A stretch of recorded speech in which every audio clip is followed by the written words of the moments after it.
Il est là avec nous, Sacha, notre coach. Bonjour Sacha. Bonjour Sébastien, bonjour Nadia, bonjour à tous. On parle de sport aujourd'hui et d'asthme aussi. Moi, je connais malheureusement des asthmatiques autour de moi. Toi aussi, Nadia, sans doute. Bien sûr, qui font du sport malgré tout oui. Et qui ont des fois des difficultés. Alors, peut-être une petite piqûre de rappel. L'asthme, c'est quoi ? Bon, c'est tout simple, Sébastien, c'est une maladie respiratoire. Donc, ça touche quand même 5 à 10% de la population. Donc, ça affecte essentiellement les bronches. On peut déclencher des crises, c'est le bronchospasme. Et donc, on a une respiration sifflante, difficile, avec de la toux, généralement.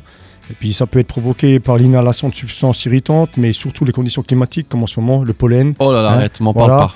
Et puis, des fois, c'est aussi lié à l'hyperventilation durant l'effort. Alors, l'effort peut aussi engendrer de temps en temps des crises. J'imagine que la pratique sportive a des bienfaits pour les asthmatiques. Tout à fait, Nadia. Alors, outre les bienfaits évidents du sport sur la santé, il y a surtout un avantage aussi psychologique, c'est que l'asthmatique, il ne reste pas enfermé dans son impression de handicap.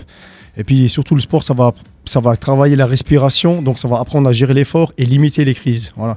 Tous les coureurs asthmatiques, ils apprennent à courir avec l'asthme et ils gèrent très très bien leurs crises. Il n'y a que des avantages à faire du sport quand on est asthmatique. Mais il y a quand même des précautions à prendre quand on fait du sport, quand on est asthmatique. Tout à fait, Sébastien. Donc il faut surtout s'échauffer progressivement, ça c'est la priorité.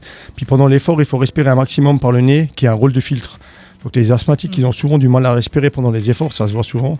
Et ils respirent très très vite par la bouche avec des petites respirations. Et en fait, ce qu'il faut faire, c'est inspirer, expirer profondément en contrôlant justement le rythme ventilatoire pour pas que la cage thoracique elle fasse des mouvements trop rapides. Et puis surtout en extérieur, il faut faire attention aux conditions qui sont souvent défavorables, météo sèche et froide ou météo sèche et chaude. Et puis quand il y a du vent et des pollens, comme je l'ai dit en ce moment, voire même le sable du Sahara, des fois qui arrive, tout ça c'est un problème. Tout comme quand tu as une petite obstruction nasale, une petite rhinite, ça peut être un souci aussi. Donc il faut faire attention à ça. Ceux qui se connaissent, ce qu'ils font, ils emmènent toujours leur traitement avec eux, le bronchodilatateur, ils prennent un petit peu de ventoline et puis hop, ils vont faire. Mais est-ce qu'il y a des sports qui sont déconseillés pour les asthmatiques ? Alors déjà, les sports conseillés, c'est la natation. Alors c'est vraiment le plus intéressant parce que il permet vraiment de travailler la respiration. Et puis il y a l'air qui est saturé en eau au niveau de la piscine, donc ça c'est bon pour les poumons. Contrairement à ce qu'on pourrait croire à cause du chlore, c'est vraiment pas un problème.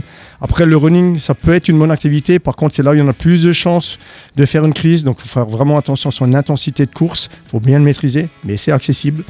Et après, moi, je recommanderais quand même de faire de la marche nordique, par exemple, pour débuter avant de courir. Après, globalement, tous les sports à accélération soudaine, comme le football, le tennis, le squash, ça peut poser des problèmes, effectivement, parce qu'on part de vitesse zéro, on accélère très vite, et là, on n'a pas le temps de se préparer. On ne se prépare pas. Tout comme la plongée, puisque là, on retient des fois sa respiration. Donc, la plongée aussi, c'est à éviter au départ, avant de commencer. Donc, commencez par un autre sport avant de faire cela.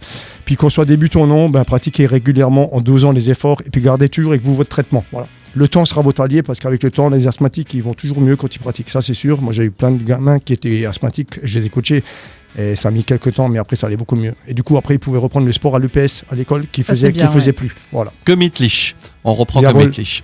Le mot de la fin de notre coach, Sacha. Alors, sport pour asthmatique n'est que bénéfique. Voilà, merci beaucoup. La rubrique est sur notre site radiomélodie.com. Tu viendras nous revoir vendredi prochain ? Oui, vendredi saint. Ah oui, avec plaisir. Ciao, ciao. Ciao, ciao.